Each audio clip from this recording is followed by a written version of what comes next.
Bom dia, queridos! Tudo bem com vocês? Como vocês estão? A paz a todos. Aqui quem vos fala é o Pastor Mesaque e estamos em mais um dia.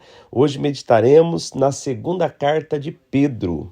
Mas antes eu quero orar com vocês. Senhor Deus e Pai, estamos em mais uma manhã em Tua presença. Nós queremos Te louvar, Te agradecer por mais um dia. Estamos próximos de findar este ano, Pai. Nós queremos, em ações de graças, louvar ao Teu nome, engrandecer a Ti por tanto cuidado, pelas Tuas mãos que esteve em todo o tempo sobre nós. Pai querido, sobre este programa de leitura da Tua Palavra, de exposição, nós queremos louvar a Ti por cada oportunidade, por cada professor, por cada irmão, cada irmã que esteve aqui até este momento, sendo sustentado pelo Senhor, aqueles que entraram no decorrer deste ano, que a Tua graça esteja sobre nós e que Teu Espírito Santo esteja nos revelando mais da Tua palavra a cada dia, nos dê sabedoria, nos dê fome e sede por conhecer a Ti, ó Pai.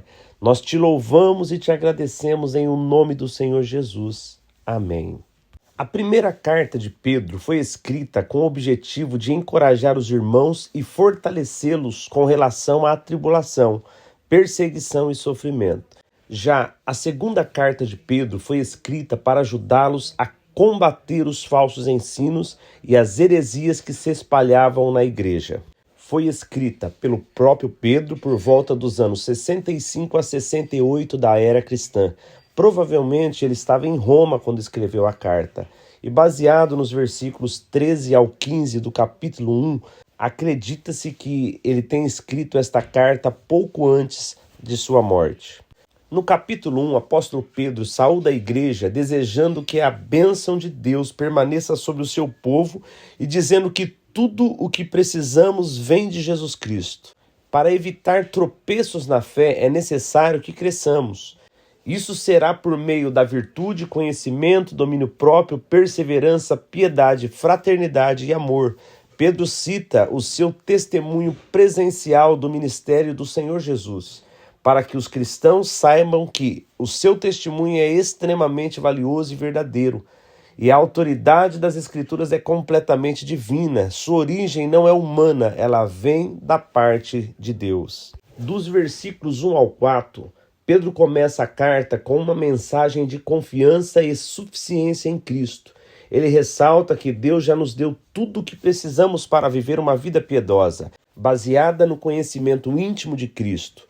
Esse relacionamento nos capacita a escapar do pecado e nos transforma para sermos mais parecidos com Deus. A ênfase está na graça de Deus e no poder transformador de suas promessas. Dos versículos 5 ao 12, Pedro exorta os crentes a acrescentarem uma série de virtudes à sua fé, começando pela fé e culminando no amor. Ele ressalta que a presença e o crescimento contínuo dessas qualidades tornarão os crentes eficazes e produtivos no conhecimento de Jesus Cristo. Pedro alerta que aqueles que não desenvolvem essas virtudes são míopes espiritualmente, esquecendo-se da purificação de seus antigos pecados. Pedro incentiva os crentes a se esforçarem para confirmar sua vocação e eleição, garantindo que, ao fazerem isso, nunca tropeçarão e terão uma entrada triunfante no reino eterno. Ele reitera a importância de lembrar constantemente dessas virtudes, mesmo que os crentes já estejam firmados nelas, para que possam viver vidas que reflitam o seu chamado e eleição. Em resumo, esses versículos destacam a importância do crescimento contínuo nas virtudes cristãs e a confirmação diária da nossa fé, assegurando que viveremos vidas eficazes e produtivas no serviço a Cristo, com a certeza da nossa entrada em seu reino. Dos versículos 13 ao 18, Pedro expressa o seu desejo de continuamente lembrar os cristãos sobre as verdades do Evangelho enquanto ele ainda está vivo, sabendo que sua morte está próxima, conforme lhe foi revelado por Jesus Cristo. Ele se empenha em deixar um registro duradouro dessas instruções para que, mesmo após a sua partida, os cristãos possam se lembrar delas. Pedro enfatiza a autenticidade do testemunho apostólico, destacando que ele e os outros apóstolos foram testemunhas oculares da majestade de Cristo. especialmente lembrando a transfiguração de Jesus, onde ouviram a voz de Deus declarando Jesus como seu Filho amado. E para finalizar o capítulo 1, dos versículos 19 ao 21, sublinham a origem divina e a autoridade das Escrituras, reforçando que a profecia bíblica não é o fruto da vontade humana, mas de inspiração divina. Pedro encoraja os cristãos a se apoiarem na palavra profética como guia seguro, até que a completa revelação do Senhor se manifeste em seus corações. No capítulo 2, o apóstolo Pedro alerta o povo de Deus para a presença dos falsos profetas. Eles se introduzem de maneira sorrateira no meio da igreja para disseminar heresias. De nenhuma forma Deus os deixará impunes. Pelo contrário, o Senhor os julgará com rigor, assim como fez no passado com os anjos que pecaram e com Sodoma e Gomorra. O comportamento dos que amam os desejos pecaminosos da carne é seguido por contínua depravação. Não há temor a Deus. O apóstolo deixa claro que para estes as trevas estão reservadas. Dos versículos 1 ao 3, Pedro adverte sobre a presença de falsos mestres que introduzirão heresias destruidoras na comunidade cristã, negando o Senhor que os resgatou e trazendo sobre si mesmos uma destruição rápida. Ele também menciona que muitos seguirão esses falsos mestres, resultando na difamação do caminho da verdade. Além disso, Pedro destaca que esses falsos mestres serão motivados pela ganância e explorarão os crentes com palavras enganosas. A condenação desses falsos mestres já está decretada e sua destruição não tardará. Dos versículos 4 ao 9, Pedro utiliza exemplos históricos para destacar a justiça e a capacidade de Deus em julgar os ímpios e salvar os justos. Ele menciona os anjos que pecaram, o mundo antigo destruído pelo dilúvio e as cidades de Sodoma e Gomorra, contrastando esses exemplos de destruição com a salvação de Noé e Ló. Pedro enfatiza que assim como Deus julgou e puniu a impiedade no passado, ele também protegerá os piedosos e reservará os injustos para o dia do julgamento. Esses versículos reforçam a certeza de que Deus é justo e fiel, oferecendo consolo aos cristãos fiéis e uma advertência severa aos ímpios. Dos versículos 10 ao 14, Pedro continua a descrever o comportamento e o destino dos falsos mestres. Ele destaca suas características arrogantes e pecaminosas, enfatizando sua audácia e desprezo pelas autoridades. Pedro compara esses falsos mestres a animais irracionais destinados à destruição, que são conduzidos por seus próprios desejos corruptos. Ele critica suas ações imorais e sua sedução dos instáveis.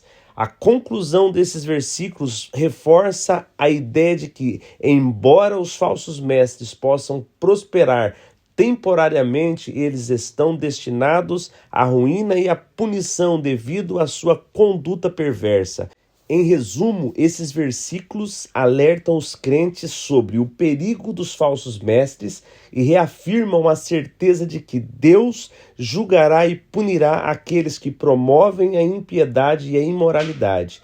Pedro enfatiza a necessidade de discernimento e vigilância entre os cristãos, para evitar serem enganados por esses indivíduos corruptos. E para finalizar o capítulo 2, dos versos 15 ao 22, Pedro continua a advertir sobre os falsos mestres, comparando-os a Balaão, que foi corrompido pelo amor ao dinheiro. Ele descreve esses falsos mestres como fontes sem água e névoas levadas pela tempestade, destinados à escuridão. Esses indivíduos prometem liberdade, mas são escravos da corrupção, enganando pessoas recém-convertidas e vulneráveis. Eles também são descritos como retornando ao pecado, semelhante a cães que voltam ao seu próprio vômito e porcos que voltam a se revolver na lama após serem lavados. Em resumo, esses versículos enfatizam a gravidade da apostasia e a futilidade dos falsos mestres, ressaltando que, apesar de suas promessas vazias, eles estão destinados à destruição. Pedro alerta os cristãos para que não sejam seduzidos por esses enganadores e permaneçam firmes na verdade.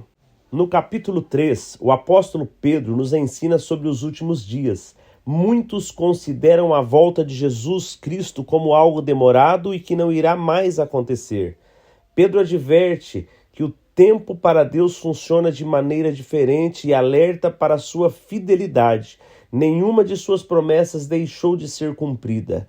Em seguida, ele dá descrições detalhadas sobre o que acontecerá no dia da volta de Jesus Cristo. E nos motiva a perseverar na paciência do Senhor, porque isso é sinônimo de salvação.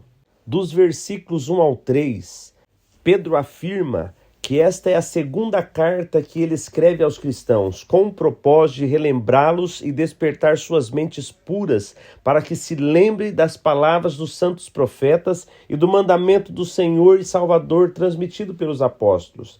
Ele enfatiza a importância de se manterem firmes nas promessas e ensinamentos já recebidos, especialmente diante dos falsos mestres e céticos que surgirão nos últimos dias. Dos versículos 4 ao 8, Pedro aborda o ceticismo dos escarnecedores dos últimos dias, que questionam a promessa da vinda do Senhor, argumentando que tudo continua como desde o princípio da criação. Pedro lembra aos crentes que esses céticos deliberadamente esquecem que, pela palavra de Deus, os céus e a terra foram criados e que o mundo antigo foi destruído pelo dilúvio. Ele enfatiza que a mesma palavra de Deus que criou e julgou o mundo antigamente está reservando os céus e a terra para o fogo no dia do juízo e da destruição dos ímpios. Em resumo, estes versículos ressaltam a certeza e a seriedade das promessas do Senhor, lembrando os cristãos que, apesar do ceticismo e da aparente demora, o julgamento divino virá.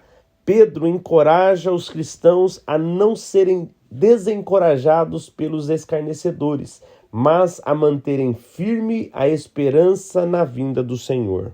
Dos versículos 9 ao 14, Pedro enfatiza a paciência de Deus, explicando que o Senhor não demora em cumprir suas promessas, mas é paciente, não querendo que ninguém pereça, mas que todos cheguem ao arrependimento.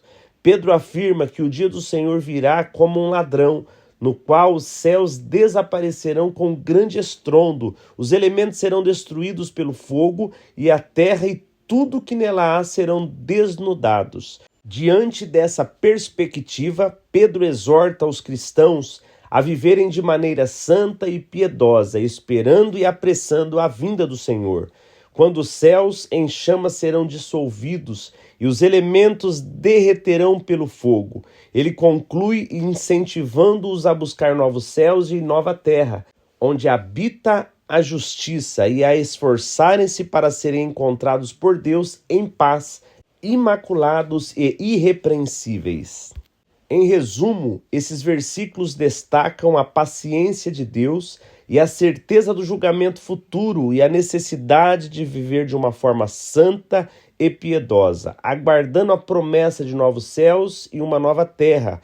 Pedro incentiva os cristãos a permanecerem firmes na fé e na esperança, vivendo de maneira que honre ao Senhor.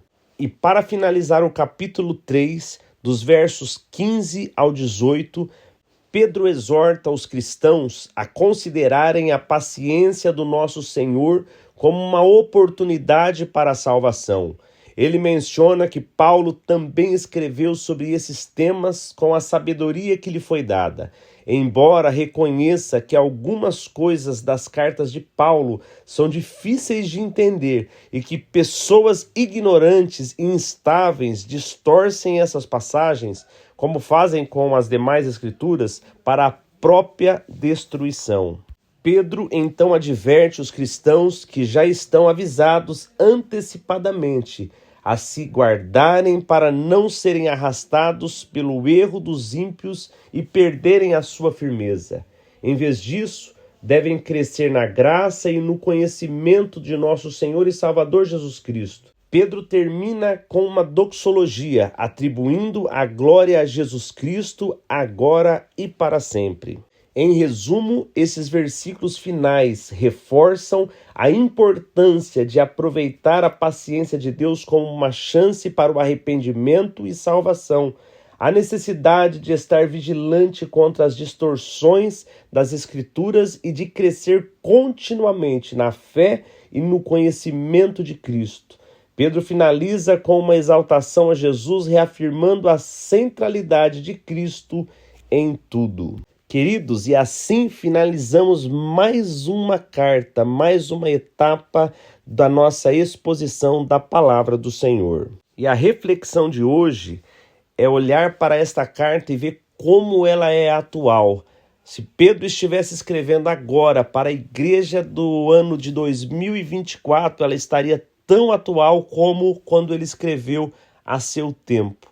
Que nós possamos estar alerta às falsas doutrinas, os falsos profetas, os falsos mestres, aqueles que distorcem a palavra, aqueles que adequam a palavra do Senhor para os desejos, para os anseios humanos. Que nós possamos estar bem alertas, porque o dia do Senhor se aproxima e os falsos profetas, eles estão em todos os lugares, distorcendo a verdade. Isso prejudicará a todos que derem ouvidos a eles, que vocês possam sempre estar com o coração voltado para os ensinamentos genuínos da palavra do Senhor. Aquilo que a palavra diz, mesmo que nos doa, é a palavra, é aquilo que Deus está falando conosco, e essa palavra tem o poder de nos transformar, que possamos estar alerta tanto para nós, mas também alertar os irmãos mais novos na fé, para que eles não venham cair na falácia desses falsos profetas, pois o dia do Senhor se aproxima, o dia da nossa redenção está próximo.